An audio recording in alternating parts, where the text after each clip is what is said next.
issue. And we now begin the session by inviting the head of our department, Professor Ranu Unyal, the thought behind Rhetorica Quarterly, for her introductory address. Good afternoon. We are all going through a period of uncertainty and fear in 2021. The virus has invaded our homes. We have lost many of our loved ones, and the dance of death has drained us of energy and enthusiasm. Despite the loss and anguish, we continue to pray and hope for a healthy future, that will give us and our children a better world, a world brimming with love and care. The resilience of the human spirit will conquer death and destruction. It will also learn to pay heed to the voice of the voiceless. We celebrated International Women's Day in March and decided to devote the 4th issue of Rhetorica Quarterly to the theme of womanhood. In these difficult times, we have talked of stories of life and survival, because literature continues to explore the existing dynamics that remain prevalent through the ages. Distinguished writers Deepak Sharma, Sanjukta Das Gupta, Anamika, Jaideep Sarangi, Madhu Joshi, and Vinita Sinha contributed their work to this special issue. And I would like to thank my dear friends for responding to my call. And I'm very happy to say that all our distinguished writers are in our midst today.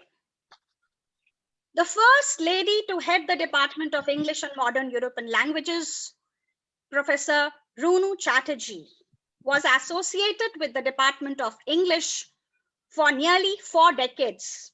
She left an indelible mark as a bright student, a sincere teacher, an avid reader, and a compassionate human being. As a woman of courage and conviction, Professor Rooney Chatterjee always stood for truth and spoke fearlessly against injustice. She worked as head of the Department of English and Modern European Languages from 1998 to 2003. The department pays its tribute to Professor Rooney Chatterjee by dedicating this issue to her. We have in our midst Dr. Noor Khan, an illustrious alumna of the Department of English and Modern European Languages. She retired as Principal Karamat Hussain Girls PG College. Dr. Noor Khan is a dedicated social activist, academic, and a very well-known figure from Lucknow. She has a long association with this department. Thank you, Dr. Noor Khan, for accepting our invitation. My special thanks to the Honorable Vice Chancellor, Professor Alok Kumar Rai, for guiding us. The students and the faculty of the Department of English and Modern European Languages have been together in these challenging times. They have continued to work relentlessly for each other, and I'm confident the joy of giving will enable them to explore many dimensions of life. I hope you will like this compilation and the diverse flavors of womanhood that enwrap these pages. I'm thankful for your constant love and look forward to your response to the journal, which I see as a bouquet of kinship, a dream come true, prepared with amazing affection by Team Rhetorica. It is our faith in humanity that keeps us going. Let me share with you that this is a student's initiative. It is their hard work, their patience, and commitment, which is indeed commendable. Thank you all. Thank you for being with us. And now over to Amrita Sharma. Thank you, ma'am. It is you who thought about Rhetorica Quarterly, and Rhetorica Quarterly has really been an amazing experience for all of us here at the department. We today invite next our guest of honor, Dr. Noor Khan. Dr. Noor Khan is an alumna of the Department of English and Modern European Languages at the University of Lucknow, and has retired as the principal from Karamat Hussain Girls PG College, Lucknow. Thank you so much, ma'am, for accepting our invitations today. And we now invite you to share your remarks regarding the present issue of Rhetorica Quarterly and to give us your blessing. Professor Ranu Onyal, Head Department of English, Lucknow University.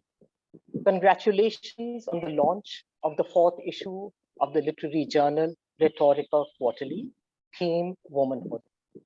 This is a commendable initiative under your leadership. You have started this journal managed entirely by your students. I'm honored indeed at your invitation. And this department, where I have been a student, holds a very special place in my heart. Dear students, this is your occasion, the launch of your journal, and I extend my heartfelt congratulations to you. I appreciate your hard work, especially in these dark times, and the excellence of your writing skills. Like you, I too have been a student here, and this department has given me a rich legacy. It enriched me academically with some of the finest teachers and paved the way for a teaching career that followed. More than that, I value the relationships that I developed with my teachers and which sustain me even today.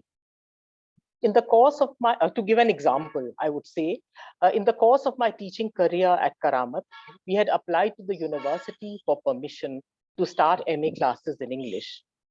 The permission was granted by Professor D.D. Sharma, who had been my head of the department when I was a student.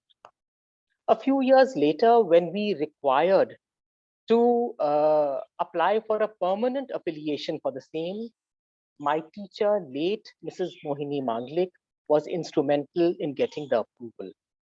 On both these occasions, both of them told me that this was their way of extending support to the students of their department.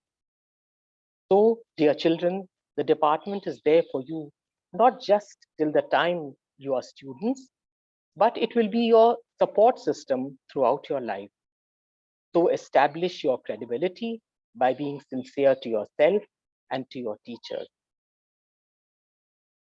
I retired from my job 3 years ago, but the relationship with the department continues. Even today, Professor Onyal sends me an invitation and a personal reminder to all the functions that she organizes at the department. I work with Professor Nishi Pandey and Dr. Meenakshi Bawa on many forums in Lucknow.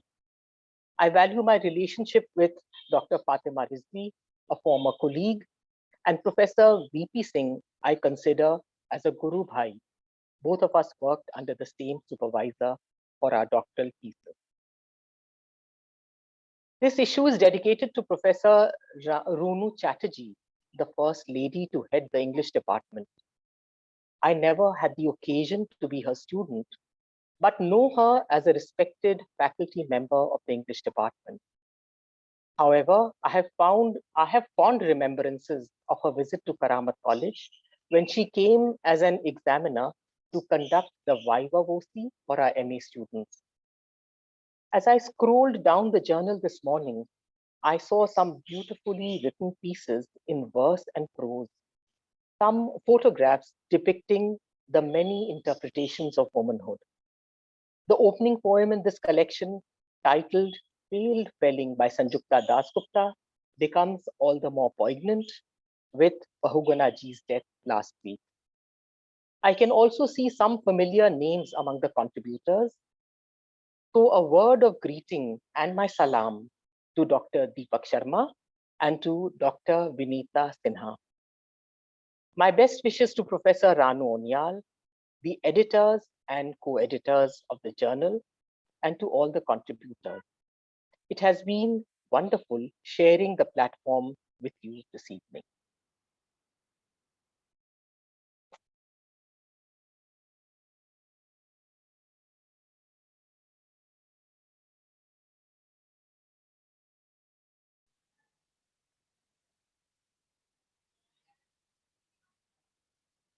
Over to Amrita.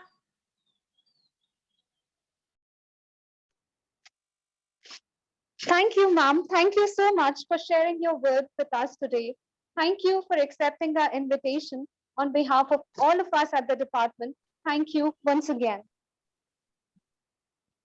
We now move forward to our next section, where we are delighted this time to be welcoming amongst us a few of the distinguished poets from the Indian writings in English today, as well as a poet who recently received the Hindi Poetry Sahitya Academy Award. This issue of Rhetorica Quarterly also remains very special for us as students, as it has been very encouraging for us to be receiving contributions from such eminent names. I firstly invite Dr. Pranaz Gupta, who has been the first guest poet for our Rhetorica Quarterly this time. Professor Das Gupta retired from the Department of English at the Calcutta University and is presently the convener of the English Advisory Board at Sahitya Academy, New Delhi. Thank you so much, ma'am, for sending us your works. And even as a poetry editor, it was a delight and an honor for me to be reading your works. Inviting Professor Das Gupta to read out her works. Thank you, Amrita, and hello, everyone. It is a moment of great joy to be part of this launch made by students, conceptualized by a teacher, and everyone coming together today. I noticed that there are about 98 participants, which is fantastic. Yes, we need 2 more to make a century. But so it is really delightful to be part of this very important quarterly with a fantastic name like Rhetorica.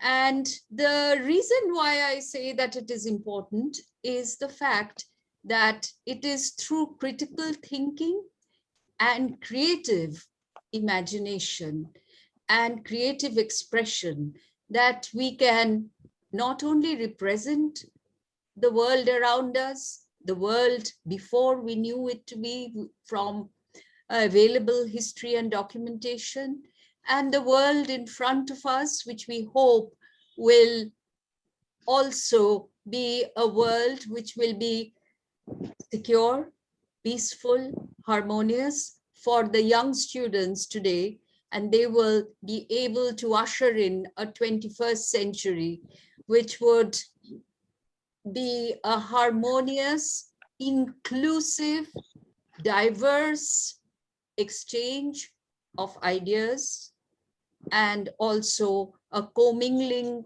of all communities, irrespective of race or religion or gender.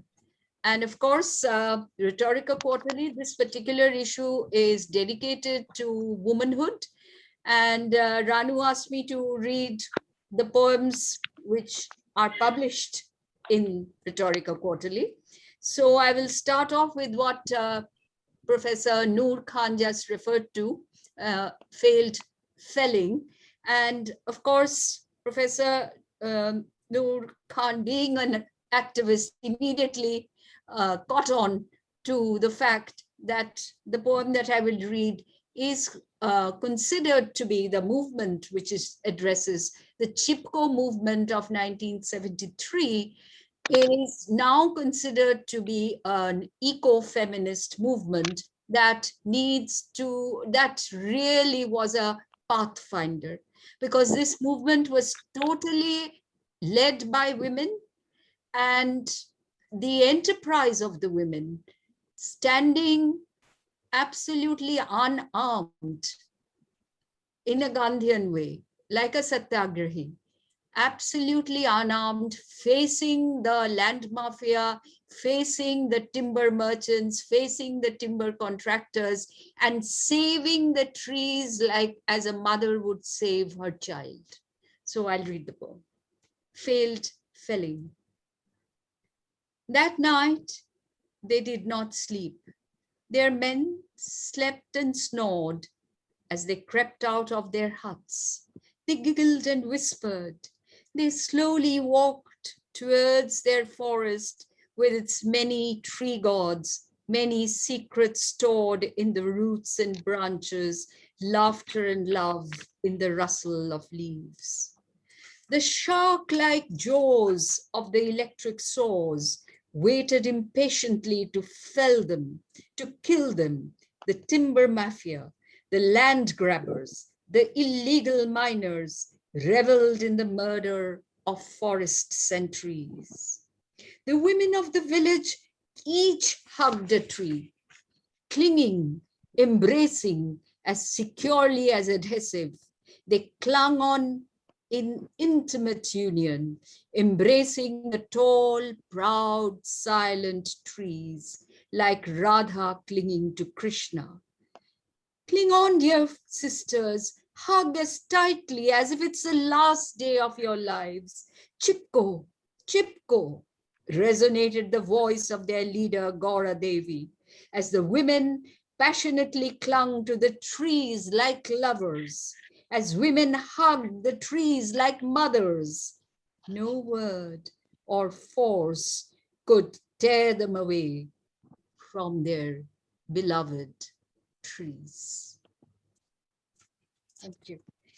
And the next poem is a more strident feminist poem, I think.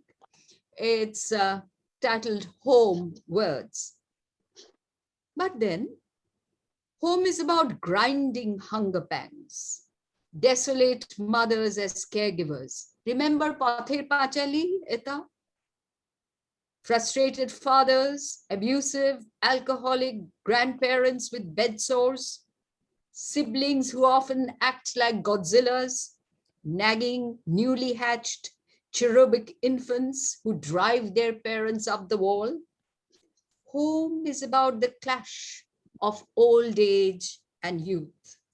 Home is about the horror of domestic violence, not excluding suicide, rape, and murder.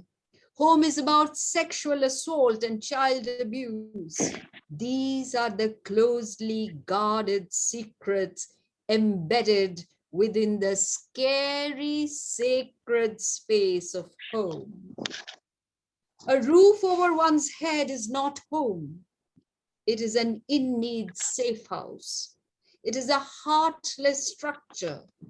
If home was a harmonious space of gender neutrality and equal distribution of power, labor, and food portions, if home was not about gender-specific housekeeping and kitchen chores, then surely there would be no place like home. Thank you. Thank you so much, ma'am. Thank you for reading out your works. And once again, thank you for contributing to Rhetorica this time. Your poems truly grace the pages of Rhetorica. Thank you once again. For having me. Thank you, Ranu. Thank you, for ma'am. accepting our invitation. It's an honor to have you in our midst. Thank you. Thank you. Moving forward, we would now like to invite our second guest poet, Dr. Anamika. Dr. Anamika remains a well-known Hindi poet and critic, and her poems are very special to us for their sensitive approach and their deep feminist undercurrents. Ma'am, it was an honor for us to have you with us in person during the Metaphor Lit Fest, where we launched the third installment of Rhetorica Quarterly, and these are some of the pictures that might remind you of your association with us last time when we met in person. We are truly delighted to have you today again with us virtually, and we now invite you to please read out your works that become a part of Rhetorica Quarterly this time.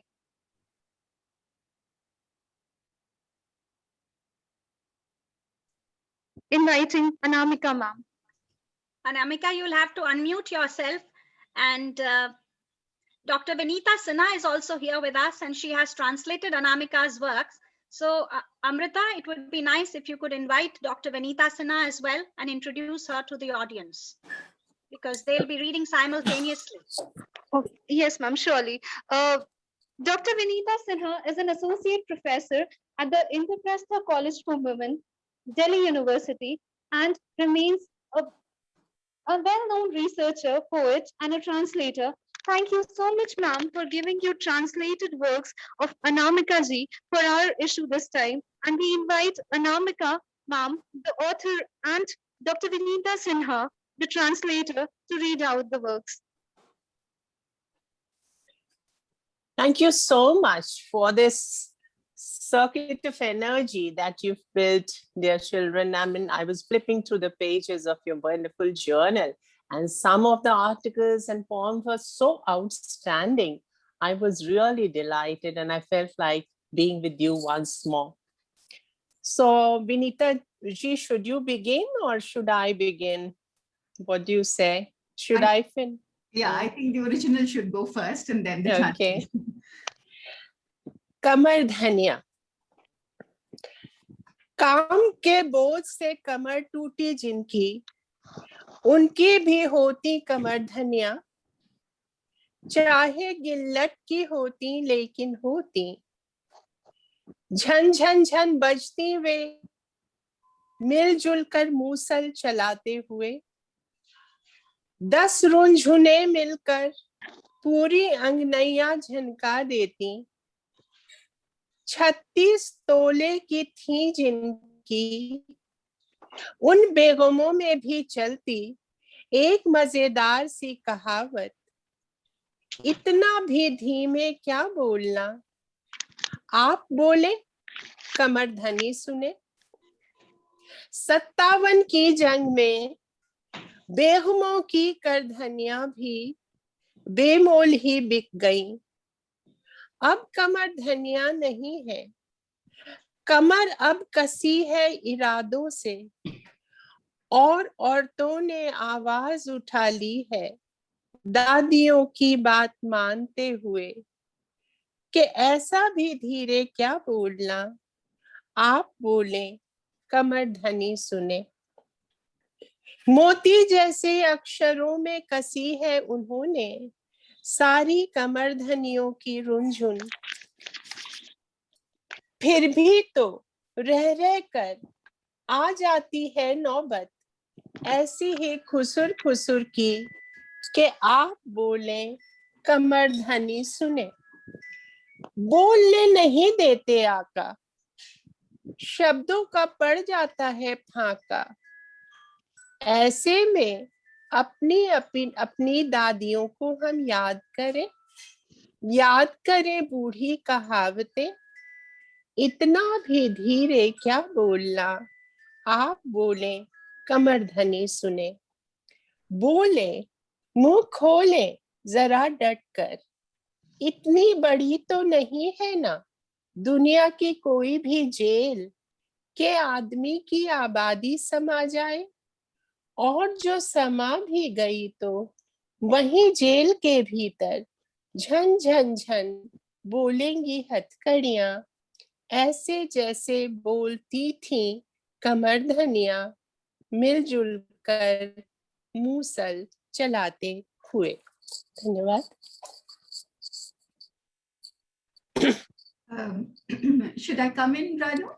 Of course. Okay. First of all, thank you, Professor Unyal, for having invited me to this forum. It's a great opportunity. And it was so nice to hear Professor Noor Khan remember me, my name. I had the opportunity to visit her house 2 years ago, and I still remember that heritage home, every little bit of it, and the kind of hostess that she played. Professor Sen Gupta is here. It's a privilege the first time that I'm sharing this a platform with you, ma'am. We keep reading your poetry every time in the group that we share. And my heartiest congratulations to Professor Unyal, as well as the students and the editorial team for Rhetorica together. It's not only the contents, I was really impressed with the aesthetics of it. So beautifully done journal. So once again, my congratulations. Now I come to the translation. Translation, as you know, is always a second attempt, trying to come close to the original, will definitely fall short, but nevertheless, Here's just a humble attempt. So Kamardhanya becomes girdles for me. Girdles. Women in my village still wear girdles. These girdles clink and clank when they pound together and sing to the tune all day. Of begums they sing, and of queens and their girdles of gold that they lost in the mutiny. Red-faced monkeys snatched them away. This is what they literally say, referring, of course, to the British soldiers. We wear girdles no more in the city space. Today, with vows we are braced, our voices we have raised, remembering the caution from grandmothers.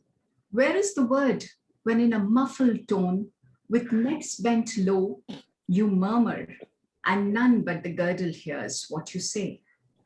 Songs too are girdles of gold with pearls of wisdom. Every now and then, even today, there arises an occasion for the same whispering tone when you speak for the girdle alone. When voices are choked and words are out of reach, let us then remember our grannies, their words, those age-old sayings. Where is the word if you speak and just the girdle hears? Speak out with mouths fierce and open. There is no jail so big in the world to chain all humanity in. And if so locked, in the jail will ring the jingling handcuffs the way once the girdles jingled when women went on pounding grain in the mortar. Thank you. This is a touch of gold, so I suggest that you begin the translation this time. And I'll follow you. Very kind of you, Anamika, thank you. But before I read the other one, I must confess that, when I was translating this, since we are here and speaking about translation, this particular proverb, aap sune aur kamar dhani, aap bole aur kamar dhani sune, I found it extremely difficult, and I found that every time I was falling short in my translation, but nevertheless, I did attempt. The next poem is called Rabia, and this poem is woven around an acid attack survivor, Rabia Anwar, who works as a seamstress in my neighborhood, says the poet. So here is the poem, Rabia. Hello, I'm Rabia Anwar. Couldn't you place me, sir? During the riots last year, During the riots last year, they threw acid on me. Now on my face, I bear the map of the world we live in. Oh yes, I'm doing well as a seamstress. A stitch in time saves 9. Come for a good mending of damages. My needlework is neat, and whatever pinches me, I turn it into a needle. This needle I use for embroidery. All the roses in your garden I have carved out with my rose stitch. The grass all over is my work at satin stitch, and stars I study with cross stitch in silver thread. Long ago, on the 7th day of creation, God employed me for interior decoration. Yes, He cares for me. He, in fact, is my only paramour. All others in the world are kids that I bore long ago to bear all the lovely nuisance kids are good at. Yes, colorful canards fly all about me, like clippings of the clothes I stitch. In a pouch, I sweep them all for some patchwork, some covering up someday. When God, the finest mender, too is done, I shall gently take over. After all, the world should not suffer, and you know it very well. A stitch in time saves 9. Thank you. Over to you, Anamika. This is a slightly changed version. I touched it. I felt like redoing it today for you. So there would be some changes here and there. दर्जन, मैं राबिया अनवर, आपके मोहल्ले की दर्जन, आपकी रफूगर, माटी पर जो होती है अम्ल की बारिश, मुझ पर भी एक दिन हुई। पिछले बरस एक छोटी सी तनातनी में तेजाब फेंका गया मेरे मुझ पर, और देखते देखते नमूदार हो गया मेरे चेहरे पर आपकी दुनिया का नक्शा। बच तो गई लेकिन पीछे पड़ी रहती हैं मेरे रंगीन अफवाहें, उड़ती हुई कतरनों जैसी। मैं उनको यूं ही बुहार के एक थैली में जमा करती जाती हूँ। अक्सर तो उनकी लग जाती है चिप्पी किसी का फटा ढकने में। कभी कभी उनसे मैं पैचवर्क ओढ़नी बनाती हूँ। पैचवर्क ओढ़नी, जैसे यह जिंदगी आपकी या मेरी, सुख दुख के चूल्हे मिलाकर क्रॉस स्टिच से कढ़ी, रोज स्टिच से संवरी, साटिन स्टिच से मढ़ी। जो बातें मुझको चुभ जाती हैं, मैं उन सुई बना लेती हूँ। चुभी हुई बातों की सुई से मैंने काढ़े हैं फूल सभी धरती पर। हरे भरे सारे नजारे आसमान मुस्कुराए थे खुदा ने। मेरा पुराना मेहरबान है वो खुदा, सच पूछिए तो है मेरा इकलौता आशिक वही। बाकी तो सब बाल बुतरू हैं, मैं उनकी चिल्लपों कान नहीं धरती। रहती हूँ मस्त और किसी से नहीं डरती। वैसे तो वक्त है रफूगर सबसे बड़ा, लेकिन जब वह भी थक जाता है, मेरा खुदा अपनी हवा को काम पर लगाता है। सुई उठाओ कि कोई किसी के फटे में अड़ाए न टांग। चाक गिरेबा सिलाना हो तो आप भी आए, हाथ साफ है मेरा। कारीगरी के भरोसे ही काले से काले दरीचों पर उठ बैठता है सवेरा। Thank you, children. Thank you, Ranu, Tanu, and thank you, Sanyukta. For your kind presence. Vinita ji, I don't know how, gratitude is a memory of heart. I don't know how to thank you for what you've done for me. Thank you so much. Thank you, Anamika and Vinita. Brilliant. Thank you. Thank Both the versions. There were two new poems and also transcreated. Thank you so much, ma'am. Thank you. Thank you, Anamika, ma'am. Thank you, Vinita, ma'am. Moving forward, we now would like to invite Dr. Jaideep Sarangi. Dr. Jaideep Sarangi is a widely anthologized bilingual poet who has around 8 collections in English to his credit. Sir, we remain very much familiar with you and your work, and thank you so much for gracing the pages of Rhetorica with your contributions this time. Inviting Dr. Jaideep Sarangi to read out his work.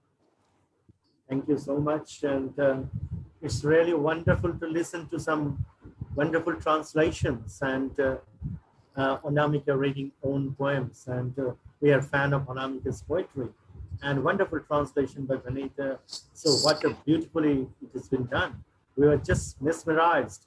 It was in a time of kind of trance when I was just listening to it. Thank you, Shangjukta for gracious presence, and thank you, Ranu De and Dr. Ranu Unial for hosting it. Such a wonderful thing that we all talk about poetry, we read poetry, but this is the first time students have organized, students have written, and students have published their works. That is the best thing for a teacher to consider, because, and I have gone through Rhetorica number 4, volume 1, number 4. This is excellent creation, wonderful photography, and very talented poetry.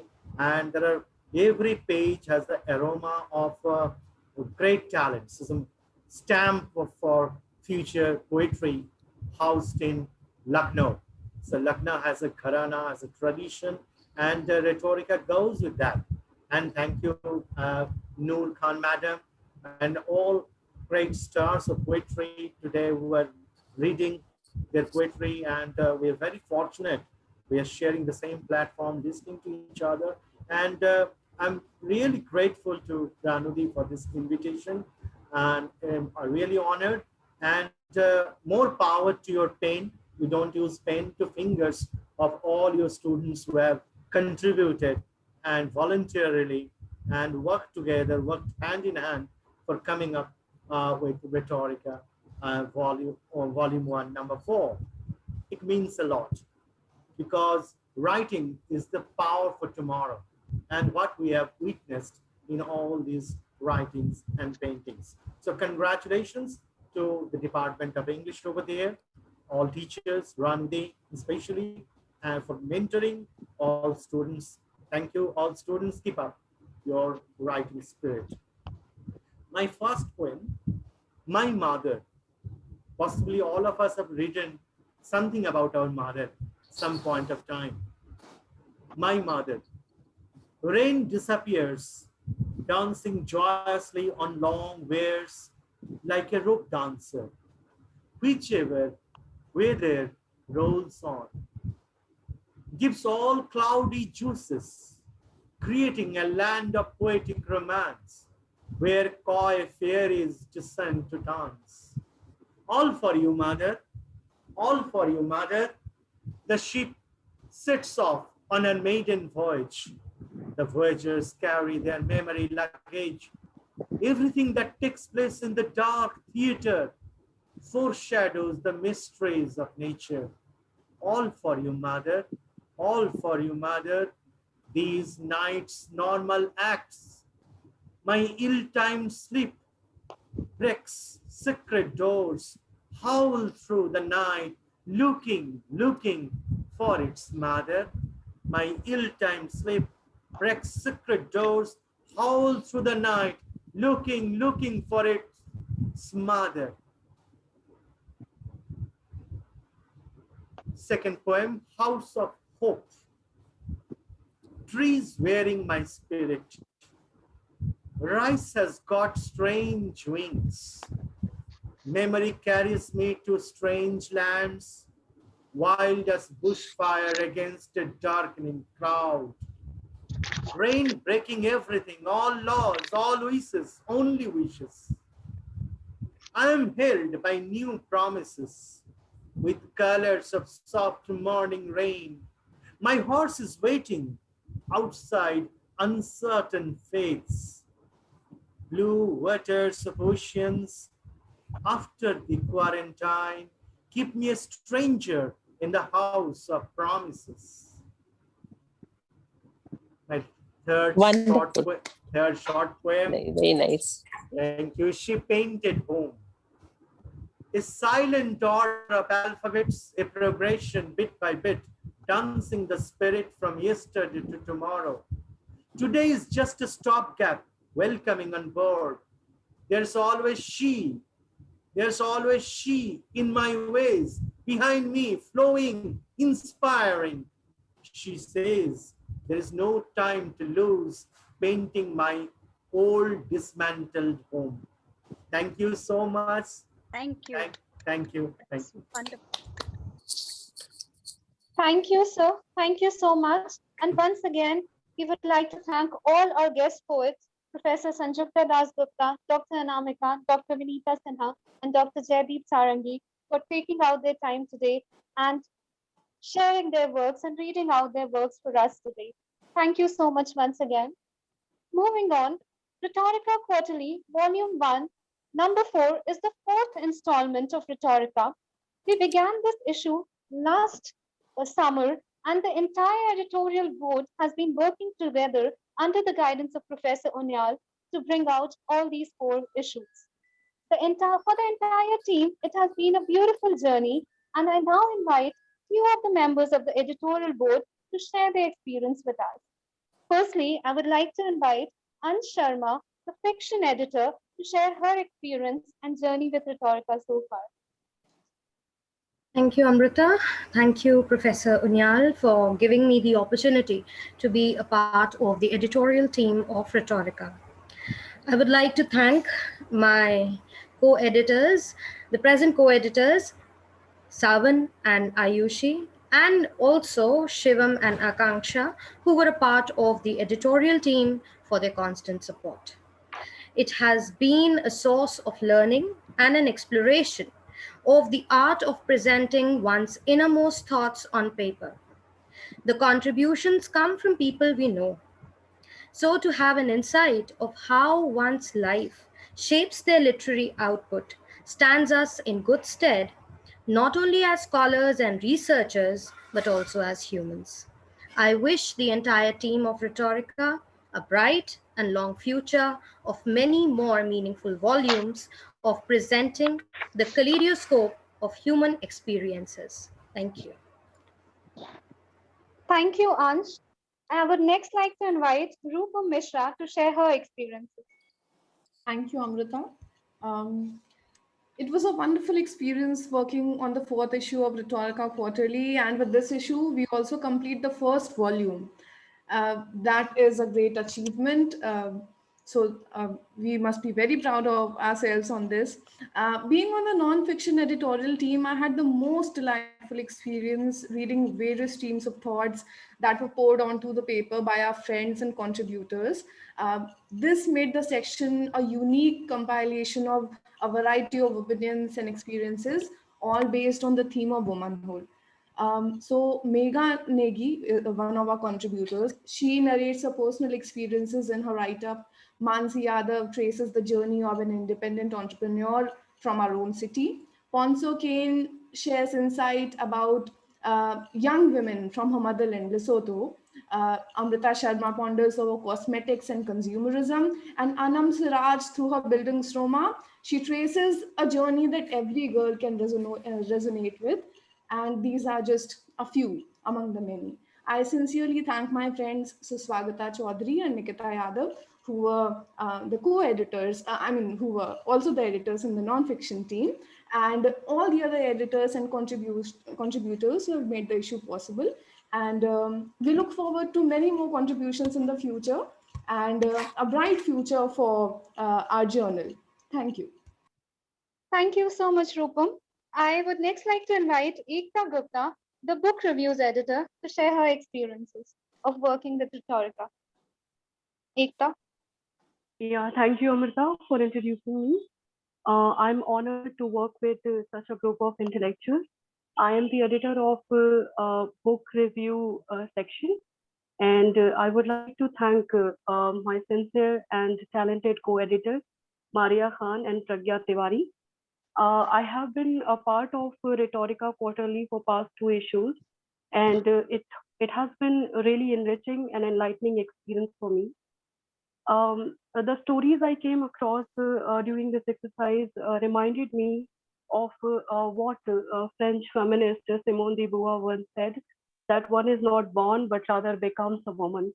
So I found that how these women coming out of all walks of life, challenging this becoming in quote, and the narratives of sacrifice, glorification, and subjugation are being dismantled and questioned by these women writers. It feels like the silence of centuries is being broken, and voices of resistance are being constructed from all directions. So those who are interested in exploring experiences of women expressed and articulated by women, these 4 books which we have shortlisted for book review are for them. And those who seek to see the world through the eyes of women, these masterpieces are actually for them. So thank you, Amrita. Over to you. Thank you, Ekta. And also for this issue, all our book reviewers have also been female contributors. Yeah. Thank you, Ekta. Thank you. I next invite Ashutosh Agarwal, the photography editor, to share his journey of Rhetorica so far. Over to Ashutosh. Ashutosh, please unmute yourself. I'm audible? Yes, yes, you are. Good evening, everyone. To begin with, as the editor of photography, I have this challenging task to, select the right pictures that go in for publication. And going through these many pictures also matured me as a photographer. And designing the previous 3 issues gave a different exposure to my imagination because it was something very new to me. And to start from scratch, it was a different task altogether. All the editors have to sort the submissions first and then the format, the nuances. Each bit actually counted. So designing for me personally, it touched upon the idea of perfection. And just like many pieces of puzzles, everything fell in place. And I would like to share my personal 2 favorite pictures from the submissions so far. Like one is the cover page of the issue Pandemic, you must have been through. And it was clicked by Richa Kushwaha. And one belongs to the issue, this issue with title Empowerify. It was clicked by Rupa Mishra. They both capture the ethos of the themes actually provided. And there's an interesting add-on in this issue in the contents. It's the photo story by Aviral Saxena. And you all must go through it. And in the end, I would like to thank both the co-editors of photography, like Mini Sinha and Prachi Kolia, who were very active. And I'm looking forward for the next issue. Let's see. Thank you. Thank you, Ashutosh. I next invite my co-editor, Ponso Kane, to share her experiences. Ponso.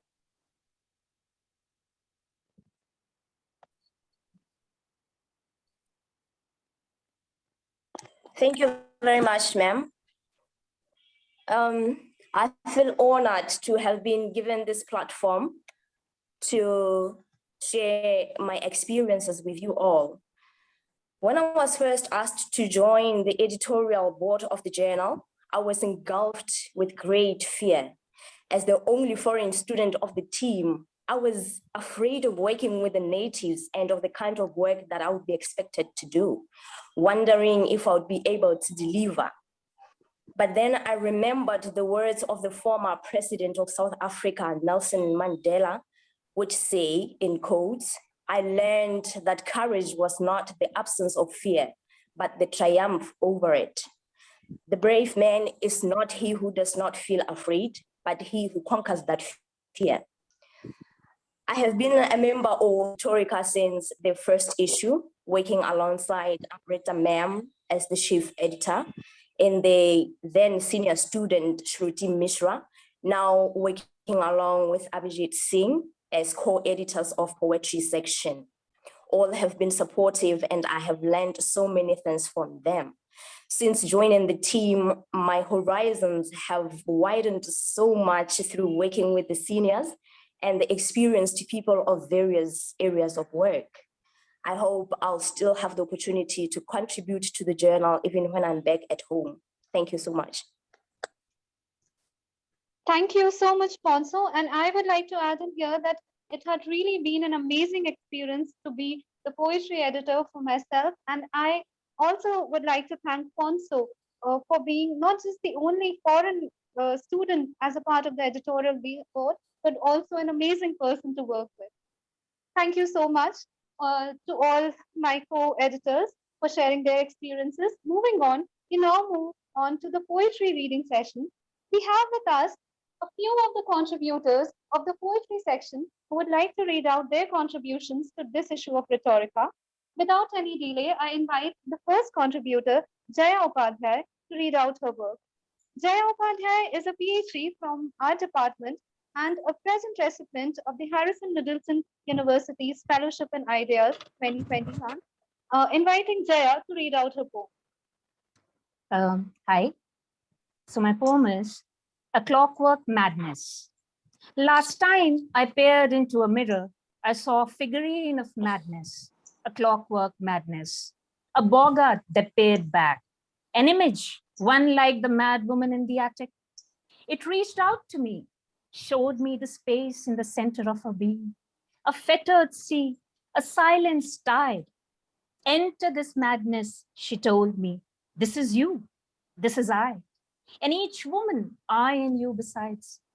A demented existence of hysterias and of manias, of medusas and of draconas, Witness it soaring inch by inch, feet by feet, running through your spine, it becomes divine. Howl at the stars, bark at the moon, deafen the world with your ululations, arrest the flow of rivers, interfere with the seasons, change the hemisphere, raise the Pangea again. You, sister, were not meant for rhythm. You are not, you are unmetered, unrhymed. You are noise, decibel, delinquent, undefined. Thank you. Thank you so much, Jaya. Each woman, you and I besides. That was a beautiful piece. Thank you. Moving on, I next invite our second contributor, Prithvijeet Sinha, to read out his poem.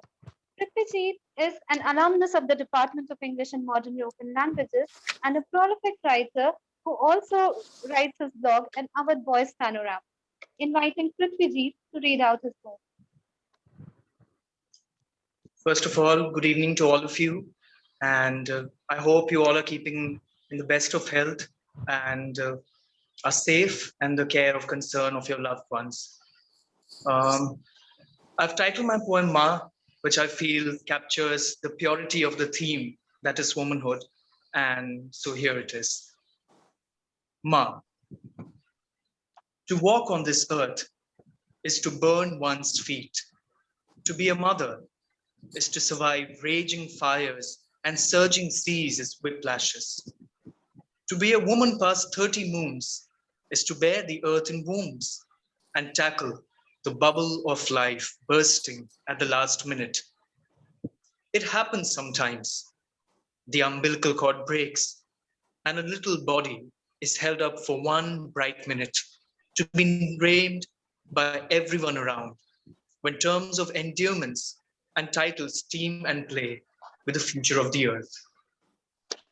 Just like that, I held his body, held his gaze, feeling the surge of creation for one whole minute or two or three, or maybe one eternal lifetime in that very moment. And then he was gone. His little gods were too eager to pull him towards their party of heavenly creatures, pronouncing him to be too beautiful or too precious to be among mortals. To be here would have hurt his guilelessness, they said. A cruel trick. And what about my mother? She's here.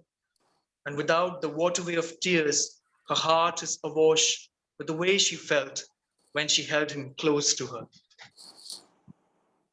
The firstborn is always the most delicate in one's memory, the most unforgettable of pasts, the only body in which God incarnates between the worlds of heaven and hell, settling on one lap to be felt only by the mother, immortalized in only her touch and essence. Intuition is not an illusion, and I know it because Ma told me so. The older one is always in me, with me, in spirit and soul, walking on cool plains amid this scorched earth. And the pain of losing one's heart is a lifelong carriage one must pull towards a destination unknown, as also while in the bloom of life. So little one, don't think him to be dead or gone before his time. He is the only one, immortalized in body and soul, dust to dust, ashes to ashes. For a mother walks on earth, but the raging fires and surging seas in her, as she creates a new life, have a spark that never dies. So pray for his soul. May he live long till the end of our days in our hearts, body, and soul. Shanti, Shanti, Shanti. Thank you. Thank you so much. That is a beautiful composition and very beautifully read. Thank you so much, Prithvijeet. Moving on, I next invite Guni Vats to read out her composition.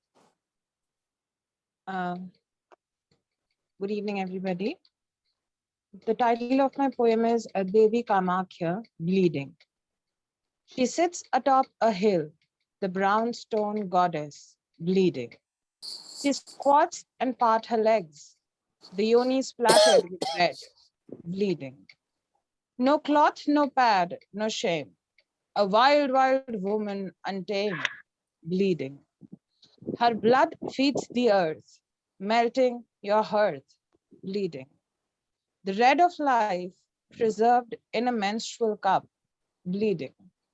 From kumkum to bindi to chudi to sari, she a woman, deliquescing in red, bleeding.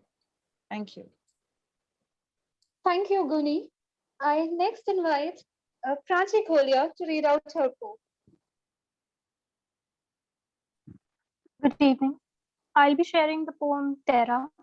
Terra is a name of Latin origin which means earth. It talks about the environment and connects it with eating disorders in women. So I begin. This atrophy is upon you and I, the both of us withering inch meal. They are eating you out, mother. Like rodents, eat the foundation of houses, as is my body consuming itself. You are just as deformed as I am crippled, and that comforts me in ways beyond, makes me accept this fate somewhat. I tried, but I've lost abstraction. I know you did too, but they never listen. The ocean overflows with your tears, and yet they don't believe the obvious. Even I have reached an isle of hope. Cry till I dry up, dwindle till I fade, shrink till diminish, wilt and decay.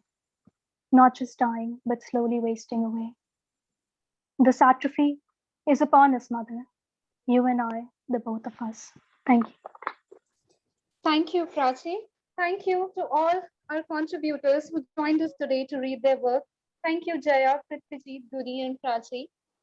We now move forward and we have contributors from our non-fiction, fiction, and the book review section who would like to talk about or read excerpts from their work. I next invite Anam Saraj to read out her composition and her contribution to the non-fiction section. Anam is a student of BA Honours, and it's over to her to read out her contribution. Very good evening, everyone. The title of my work is "Phenomenal Woman That's Me." It is a poetic, it's a poem prose, and it traces my journey to embrace womanhood. Here it goes. When I was 5 and my mother bought me a pair of jeans, I denied it. I denied it because the plaits on my skirt and long ropes of my elegance would have made me look more beautiful. At least that is so I thought. I liked being a girl. I wore a bindi on my forehead and mehndi on my palm. I liked being a girl. But just then something changed. When I was 13 and my mother brought me a frock, I denied it. I denied it because frocks were suddenly too tacky and pink, just too pinkish. And so when someone called me a girl, I cringed at the thought. I corrected them. I was a tomboy. Give me a break. I am not like the other girls. When I was 16 and my mother asked me to help her in the kitchen, I shuddered at the thought because that would make me a woman, but women are just confined to kitchens and women talk a lot. Women can talk fashion, but not science. Women can bitch around, but not fight. I have never seen a single man shying away from being too much of a man. Mard hu main, they proclaim with pride. For 18 years of my life, I was conditioned to believe that in order to be superior, I needed to stop being a woman. To tell people that I stand out from the crowd, that I have a smart mouth, that I could play or fight or study political science, I needed to stop being a woman. 18 years of my life was spent imitating the opposite sex because I hated being a woman.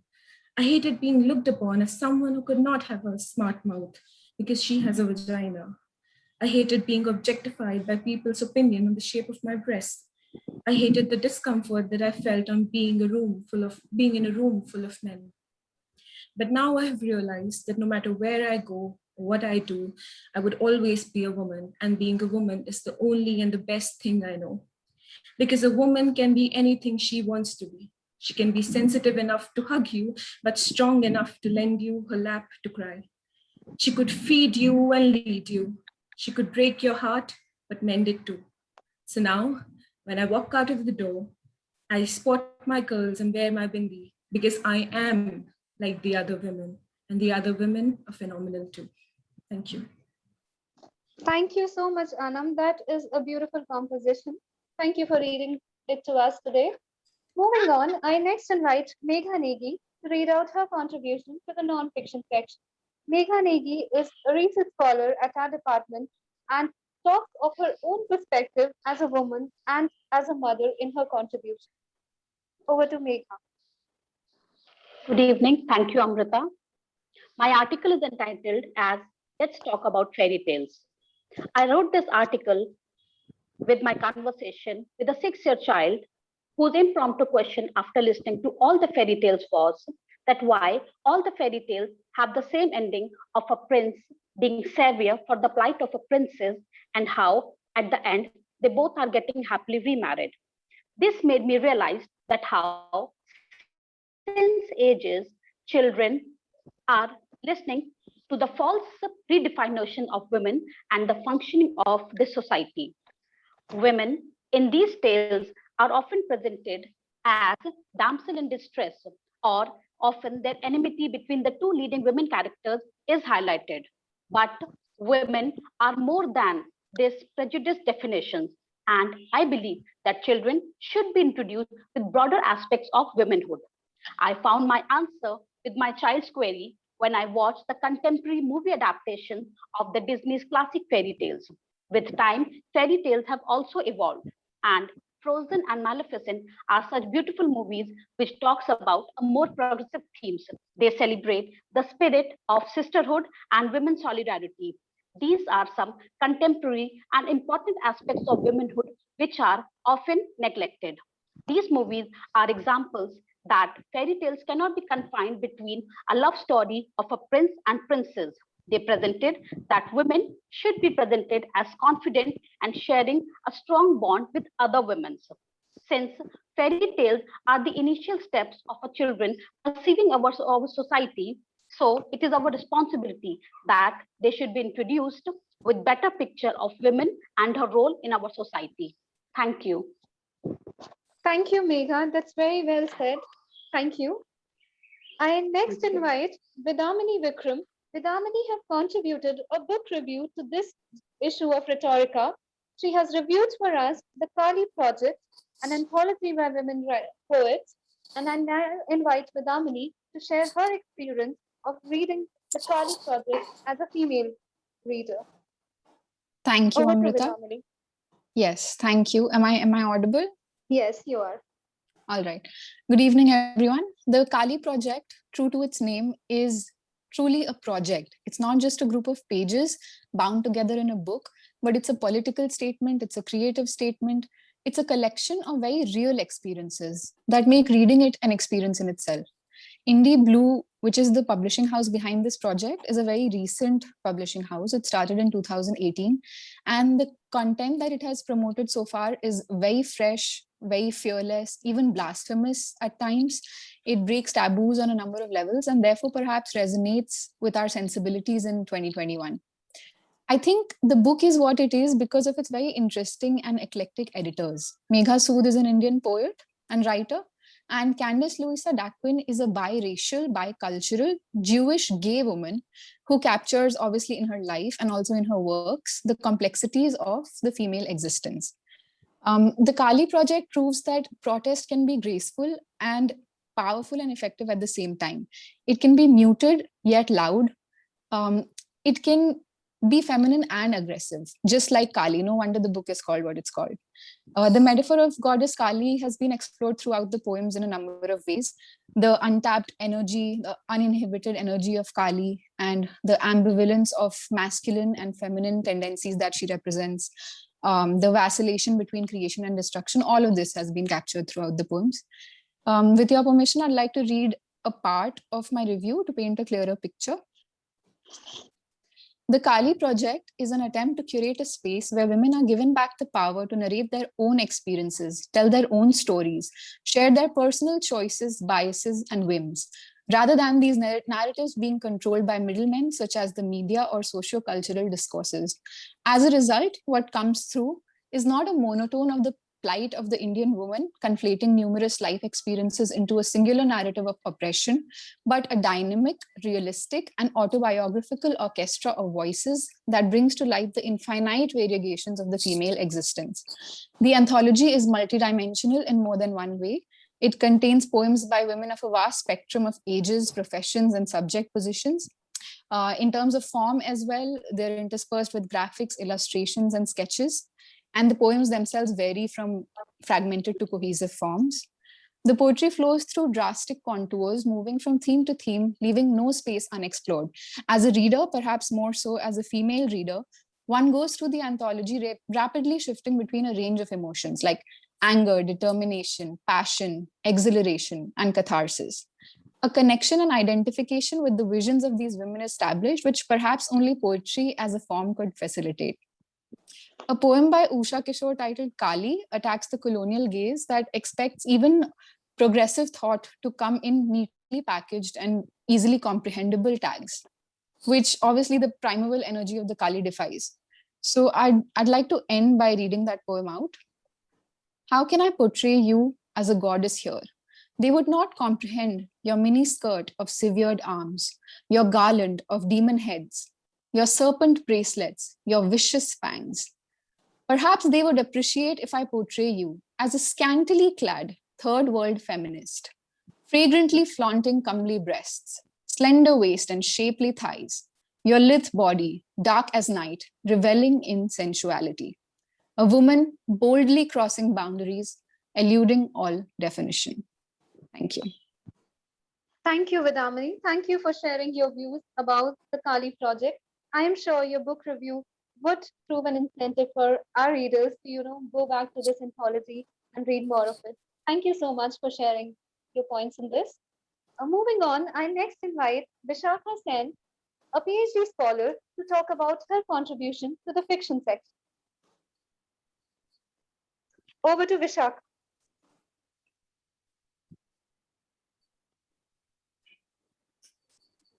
Am I audible? Yes, yes. Am I audible? Hello? Yes, you are. Yes, you are audible, Vishakha. Am I audible? Yes, you are audible. Hello, Please am I go audible? ahead. Yes, you are audible. Please go ahead. Okay. All right. The story, Adventure of a Young Woman at an Archipelago, is an unconventional journey of Millie, who challenges the pandemic life by exploring Andaman and Nicobars. And as an archipelago is a cluster of islands, it is symbolic of her own experiences and struggles during the pandemic.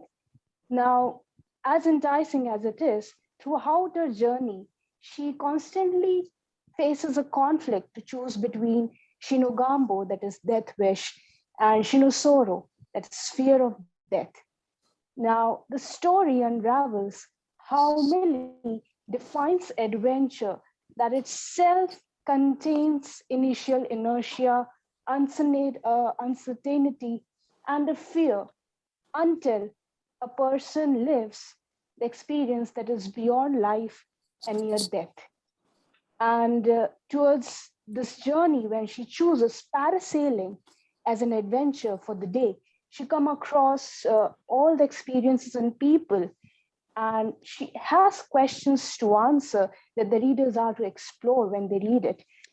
As to, is it important? If it is important for a person to have a family or explore life alone, if it is important to live, or if it is okay to even wish for death during a situation like pandemic.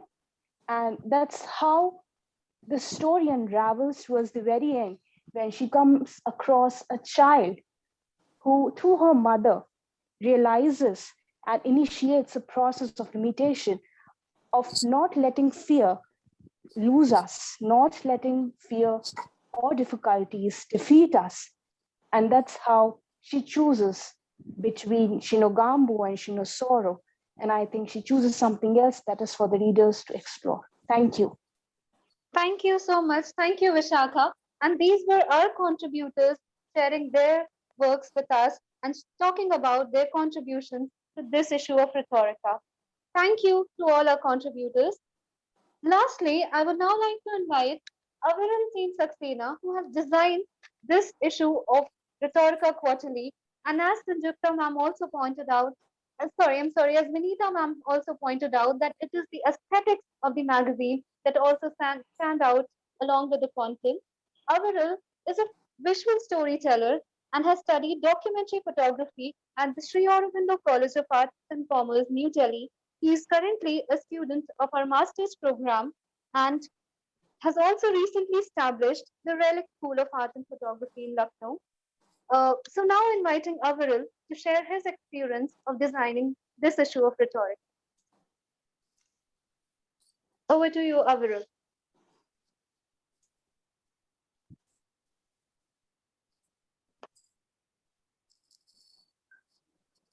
Aviral? Yeah, a very good evening, everyone. I would like to thank the department for providing me this wonderful opportunity to design the 4th issue of the Rhetorica based on such a beautiful topic, womanhood. As an artist and a visual storyteller, I believe the theme of womanhood is very personal for each individual. It may differ for all, and that is visible in every piece of work published in the magazine. Keeping this aspect of uniqueness in my mind, I have designed this issue. Not talking about the design of the magazine, which includes the layout, elements, usage of fonts, headings, and figures used while designing. My only intent was to keep it very subtle, minimal, yet descriptive. The layout was designed to engage the reader and not to make the magazine look bland. The detailed idea which was kept in my mind was that the layout and elements should not dominate the piece of work that describes the story of every individual writer, their personal experiences, and pretty unusual stories. As a documentary photographer, I believe that every piece of work here is a beautiful self-portrait of the writer itself. I believe every character has his or her unique journey.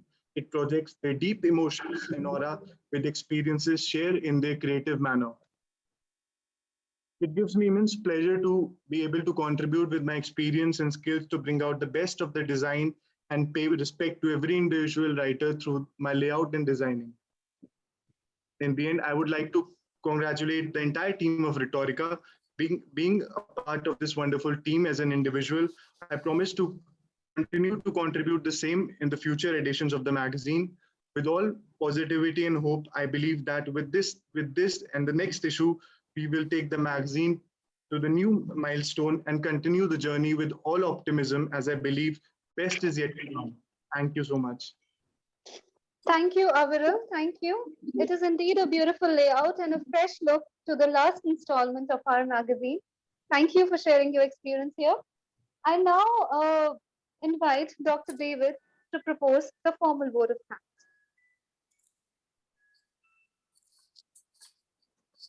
Over to you, sir.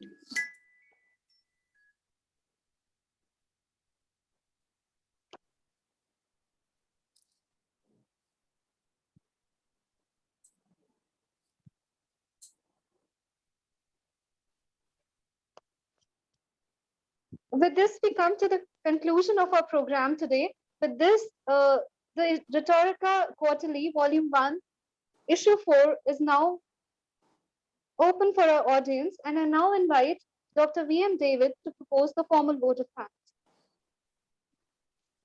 Thank you, Amrita. Good evening, everyone. Given the task to lead the program to its logical conclusive end is a reason why I take this opportunity to deliver a formal vote of thanks, not just as a customary ritualistic exercise, but I'm happy and grateful to realize my deepest pleasure in acknowledging the good tidings that this occasion brings. Rhetorica truly justifies a renewed zeal for an insightful intellectual engagement that the students of our department have envisioned. Its Volume 1, Number 4, inaugurates the theme of womanhood and brings to light the questions of gender and identity that needs a constant evaluation and assessment through a literary prism. More pressing is the need for our students, our young men and women, to respond to the making of who we are as human beings and promote a renewed literacy of gender justice and dignity of social equality that today's academic probings are directed. I also think that the idea of womanhood or manhood or any identity space is a social interaction. And so we also need to see as to how literature plays a vital role in the many contexts that it hopes to accentuate. In the cherished hours that we spent together in this August communion, I forward my heartfelt thanks and gratitude to our patron, the Honorable Vice Chancellor, Professor Alok Rai, whose unstinted support and guidance handholds our efforts and offer us constant inspiration. I would like to offer my gratitude and many thanks to Dr. Noor Khan, our alumna of the Department of English and Modern European Languages, University of Lucknow, as she offered her services as the principal of Karamat Girls Degree College and tirelessly contributed to the larger cause as an academic, and whose life as a teacher of English has been extremely engaging and noteworthy. Thank you, madam, for joining us today, and thank you for extending your insights with us. I would like to extend my thanks and gratitude to all our esteemed guests for an immersive experience through poetry reading. Dr. Sanjukta Das Gupta, Madam Anamika, Dr. Jaydeep Sarangi, Professor Hamid, Dr. Samina Shafiq, Madam Vinita, Ms. Kanak Rekha Chauhan, Dr. Rani Massey, Dr. Nathani, Dr. Pushpa Mathur, and all those who fall within the ken of my vision. For my salutation and greetings is to all, and also to those whose names I might have missed, but certainly not in spirit and desire. My heartfelt gratitude to the head of the department, Professor Ranu Unyal, for initiating this dialogue and encouraging us in her constant endeavor to acclaim a sense of good literature in the hearts and minds of all of us. Thank you, ma'am. My many thanks to all our very esteemed colleagues, our faculty members, whose presence often offer a vital fillip to the spirit of the program. Last, but not the least, a big shout out to the members of the editorial team for upholding the very nature and the essence of the journal right from its inception up until now. Grateful and happy for our students who could join us online to participate in this engagement, because it, after all, truly belongs to our students. I hope the goodness and literary vision that the journal hopes to espouse will stay with us and hold us together in good scholarship. Thank you. Thank you, sir. With this, we come to the close of today's non-session of Rhetorica Quarterly. Yes, we should have a group photograph. Please be ready. Please switch on your videos for a group photograph. Yes, please. Rupam and Ashutosh and Aviral, please do the needful. Yes, ma'am. Thank you. I think we should switch to the gallery view for that. Okay.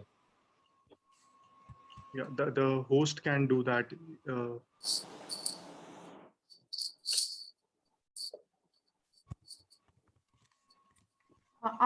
It is already on the gallery view. Nobody is sharing their screen at the present.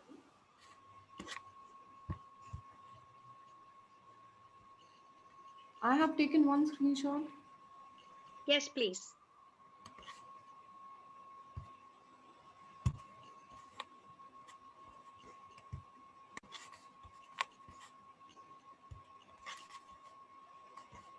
Yeah, it's done. Thank you. Thank you. Thank you Thank for you. joining us. Thank you, ma'am. Thank you for having us. Thank you. Thank you for joining us, Dr. Sayukta Das Thank you. Gupta, Thank Anamika you. ji, for having Vinita, Thank you. Jaydeep. Bye, Thank you, everyone. Ranudeep. Bye Thank bye, you. everyone. Thank you. Bye, everyone. Stay Bye well, bye. stay safe.